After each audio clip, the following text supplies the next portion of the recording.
ভাঙি নপৰিব নেদেখাজন আছে আমি তাৰ পৰাই ওলাই আহিব লাগিব আমি ভাঙি চিঙি হলেও আমি পোহৰ আনিব লাগিব আৰু হিমন্ত বিশ্ব শৰ্মাক দেখুৱাই দিব লাগিব যে তুমি কিবা তুমি কৰিব ঘৰ ভাঙিবতো ভাঙক গোৱালপাৰা জিলাত লক্ষাধিক মানুহেৰে আমি আকৌ কোনো প্ৰতিবাদ কৰি গোৱালপাৰা জিলা গতিকে জিলা আয়ুক্তগৰাকীক আহ্বান জনাইছো সেই মৃতহীন গুলি কৰি হত্যা কৰা দুজনৰ পৰিয়ালক ক্ষতিপূৰণ লাগিব ইয়াৰ ন্যায় বিচাৰ লাগিব বিয়াভক গ্ৰেপ্তাৰ কৰিব লাগিব আৰু যিসকলক উচ্ছেদ কৰা হ'ল তেওঁলোকৰ পুনৰ সংস্থাপনৰ ব্যৱস্থা যদি গোৱালপাৰা জিলা আয়ুক্তই নকৰে তেনেহলে একো কৰিব নোৱাৰিলেও লাখ লাখ সংখ্যালঘু ৰাইজ ওলাই আহি জিলা আয়ুক্তক 5 ঘণ্টাটো আবদ্ধ কৰি ৰাখিব পাৰিম গতিকে গণতান্ত্ৰিকভাৱে এই কামবিলাক আমি কৰি যাম যদি সকলোৱে সহযোগ কৰিবলৈ মই আশা ৰাখিছো মই পুনৰবাৰ সেউজীয়া বাৰু কংগ্ৰেছৰ সংখ্যালঘু বিধায়কসকলক আহ্বান জনাইছো জাতিয়ে এতিয়া বিপদত জাতি এতিয়া সংকটত এই আই মাতৃসকলে সহায়ৰ বাবে আপোনালোকৰ হাত বাউলি মাতিছে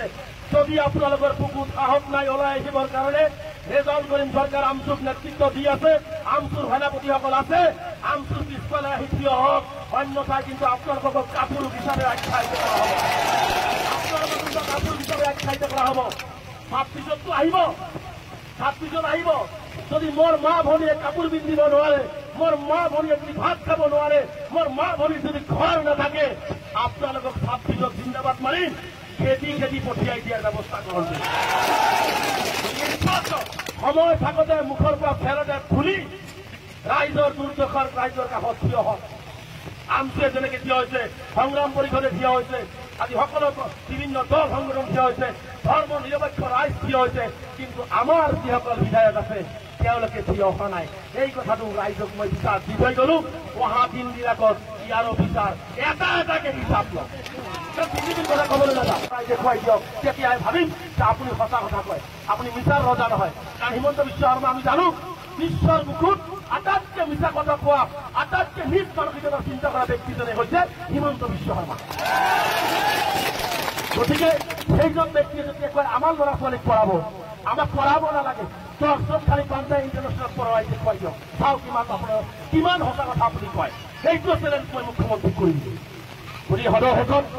আজিৰ এই প্ৰতিবাদ কাৰ্যসূচীত আপোনালোকে অংশগ্ৰহণ কৰাৰ বাবে মই আন্তৰিকভাৱে ধন্যবাদ জনাইছোঁ আৰু মই মা ভনীসকলক অনুৰোধ জনাইছোঁ জালিমৰ শাসন চলিছে অত্যাচাৰীৰ শাসন চলিছে তেওঁলোকৰ হাতত পাৱাৰ আছে তেওঁলোকৰ হাতত পুলিচ মিলিটাৰী আছে তাৰ মাজেৰে জীয়াই থাকিবৰ কাৰণে কাৰণ এইখন অসমতে জন্মিছো এইখন ভূমি আমাৰ এইখন অসমৰ অসমীয়া আমি স্বাভিমানী ভাৰতীয় আমি ইয়াতেই জন্মিছো ইয়াতেই মৰিম কোনেও আমাক 1 ইঞ্চি ঠেলি গুটি অসমৰ পৰা 1 ইঞ্চি মাটিৰ পৰা তেওঁলোকে আঁতৰ কৰিব নোৱাৰিব ঘৰ ভাঙিব পাৰিব আপোনাৰ ল'ৰা ছোৱালীৰ মুখৰ ফাল কাঢ়ি ল'ব পাৰিব আপোনাৰ ঘৰ সপোনৰ ল'ৰা ছোৱালীৰ স্কুলৰ পৰা বন্ধ কৰিব পাৰিব তাতকৈ আৰু বেছি কৰিব নোৱাৰে তাতকৈ আৰু মাৰ প্ৰতি যদি ইমান ঘৃণা মুছলমানক যদি দেখিব নোৱাৰে মুছলমানক যদি আপুনি অত্যাচাৰ কৰে মুছলমানৰ মাটি ভাত পানী যদি আপুনি কাঢ়ি লয় আপুনি মুখ্যমন্ত্ৰী হিচাপে গুৱাহাটীত বহি চব আছে যদি কৈ দিয়ক যে অসমৰ মুছলমানসকলক অসমত থাকিবলৈ দিয়া নাপায় চব আছে যদি কৈ দিয়ক গতিকে এই ধৰণৰ অত্যাচাৰ চলোৱা হৈছে গতিকে আমি আঞ্চলিক বিলৰ মানুহে পুনৰ সংস্থাপন পাব লাগিব পাইকানৰ মানুহখিনি পুনৰ সংস্থাপন পাব লাগিব আৰু এই অমানৱীয় উচ্ছেদ বন্ধ হ'ব লাগিব এইটো আমাৰ স্থিতি স্পষ্ট আৰু এটা কথা মুখ্যমন্ত্ৰীক কৈ যাওঁ আমি আন্দোলন আৰম্ভ কৰিছো মুখ্যমন্ত্ৰী আন্দোলনৰ শেষটো চাবৰ কাৰণে আজি মুখ্যমন্ত্ৰীয়ে জনা উচিত এই যে বহি থকা কাটি থোৱা হাজাৰ মানুহ এই ধৰ্মীয় সংখ্যালঘুসকলৰ 1950 চনৰ পৰা 2025 চনলৈকে আমি মাটি মাৰি থকা মানুহ আছিলো কিন্তু ব্ৰহ্মপুত্ৰ খহনীয়াই 18 লাখ বিঘা মাটি আমাৰ ব্ৰহ্মপুত্ৰত লৈ গৈছে যাৰ কাৰণে আজি আমি ৰাস্তাৰ প্ৰতীক হ'ব লগা হৈছে যাৰ কাৰণে চৰকাৰী মাটি আছোঁ চৰকাৰৰ প্ৰথম দায়িত্ব কৰ্তব্য আছিল পিছফালে গুলি কৰে পিছফালে গৰুদৰ লগায় সাহস আছে যদিও সন্মুখৰ পৰা আহি এনেকুৱাভাৱে আলোচনা কৰি মাটি দি সংস্থাপন দি উচ্ছেদৰ সহযোগিতা কৰি পিছফালৰ পৰা কাপোৰ ঘৰ দৰে খুলি কৰি কিয় আপোনালোকে মাৰিব বিচাৰে কিয় মাৰিব বিচাৰে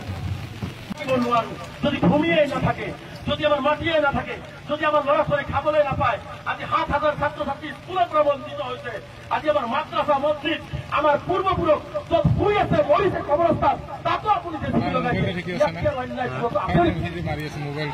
আমি সেইকাৰণে ৰাইজক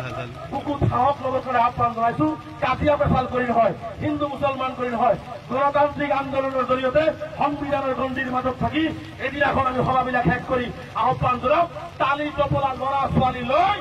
গোৱালপাৰা ধুবুৰী বৰপেটা য'তেই যেনেকে পৰা যায় সকলোৱে ওলাই আহি ৰাজপথত আমি শুই পৰিম পুলিচ পেৰেডি লগাই কিমান মাৰিব পাৰে হিমন্ত বিশ্ব শৰ্মাক কিমান মাৰিলে সন্তুষ্টি হ'ব সিমানেই মাৰিব তেওঁক আমি দিম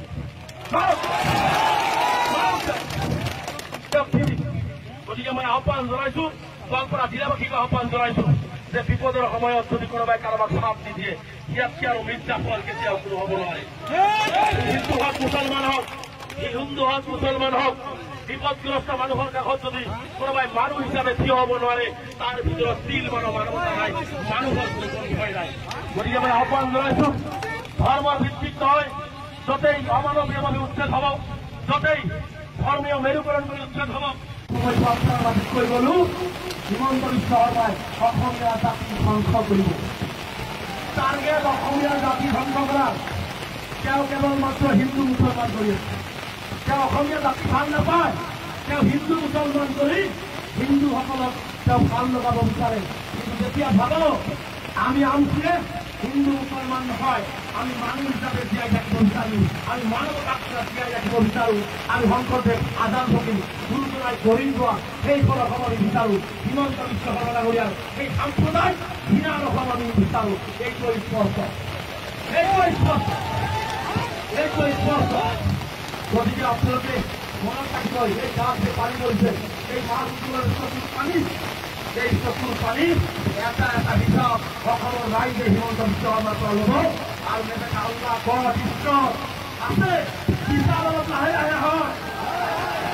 বহু ৰাজনৈতিক নেতা বিশ্বৰ বুকুত হিচাপ কিন্তু হৈ গৈছে যিসকলে স্বাস্থ্যবাদী আছিলে যিসকলে হিটলাৰী কাইদা হিটলাৰৰ নিষ্ঠা আছিলে যিসকলে ফেৰাউনৰ নিষ্ঠা আছিলে যিসকলে অত্যাচাৰী শাসক আছিলে এদিনাখন সেইবিলাক মানুহৰ পতন নিশ্চিতভাৱে হ'ব আপোনাৰ মোৰ চকুৰ আগতে পতন হ'ব ডিএফ গোৱালপাৰা জিলাৰ ডিএফ সেই ডিএফৰ দানৱ এজন হত্যাকাৰী সেই ডিএফৰ বিৰুদ্ধে মই প্ৰত্যেকজন মানুহকে কৈছো প্ৰত্যেকজন মানুহে ওৱান লাইনত সেই ডিএফ এজন হত্যাকাৰী হিচাপে তেওঁৰ বিৰুদ্ধে এফআইআৰ দাখিল কৰিব লাগে প্ৰত্যেকজন মানুহে প্ৰত্যেকখন জিলাতে এফআইআৰ দাখিল কৰিব লাগে ডিএফআই যাতে হিমন্ত বিশ্ব শৰ্মা গুচি যোৱাৰ পিছত চাকৰি ৰিটায়াৰ হোৱাৰ পিছত যাতে সমগ্ৰ অসমৰ আদালতত তেওঁ যাতে দৌৰি ফুৰে এই হত্যাৰ কাৰণে এই ব্যৱস্থা আমি কৰিব লাগিব মই হিমন্ত বিশ্ব শৰ্মা ডাঙৰীয়াক আহ্বান জনাইছো আপুনি মানুহৰ চকুৰ পানীলৈকে নল'ব এতবাৰ চকুৰ পানীতে মাটিত পৰি আছে তাৰ অভিভাৱক এইখন চৰকাৰৰ লাগিব আৰু এইখন চৰকাৰৰ অভিভাৱক দক্ষ হৈ যাব জ্বলি পৰি যাব চৰকাৰ মানুহক এনেকুৱা কথা কৰিব নাপায় সংবিধানে আমাক অধিকাৰ দিছে অন্য বস্তু আৰু বাসস্থান আমাক দিব লাগিব আমি কি বিচাৰিছো আমি হিমন্ত বিশ্ব শৰ্মা ডাঙৰীয়াৰ পৰা চৰকাৰৰ সম্পত্তি বিচাৰি নাই আমি কেৱল মাত্ৰ গৰাঘৰ দিয়া পীড়িত আমি কেৱল কামলা নদী ব্ৰহ্মপুত্ৰৰ কবলত পৰি 1 লিটাৰ হাছিলা বিলত আছিলো কিয় আমাক ভূমি দিয়া নহয় আজি 4 মাহ 2 মাহ পাৰ হৈ গ'ল সেইখিনি মানুহক ভূমি দিয়াৰ কোনো ৰাস্তা নাই আজি পাইকাৰত সেইখিনি মানুহক ভূমি দিয়াৰ কোনো কথা নাই গতিকে আমি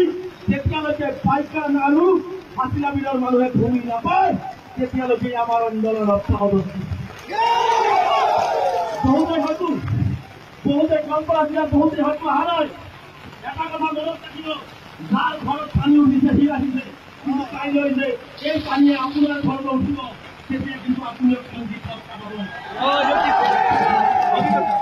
গোৱালপাৰা জিলাবাসী ৰাইজৰ মত থকা উচিত আৰু বিশেষকে মই সংখ্যালঘু যিসকল নেতা আছে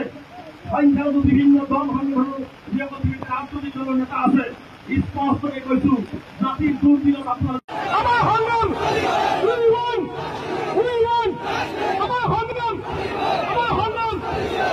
হস্তান্তৰ কৰিব লাগে হস্তান্তৰ কৰিব লাগে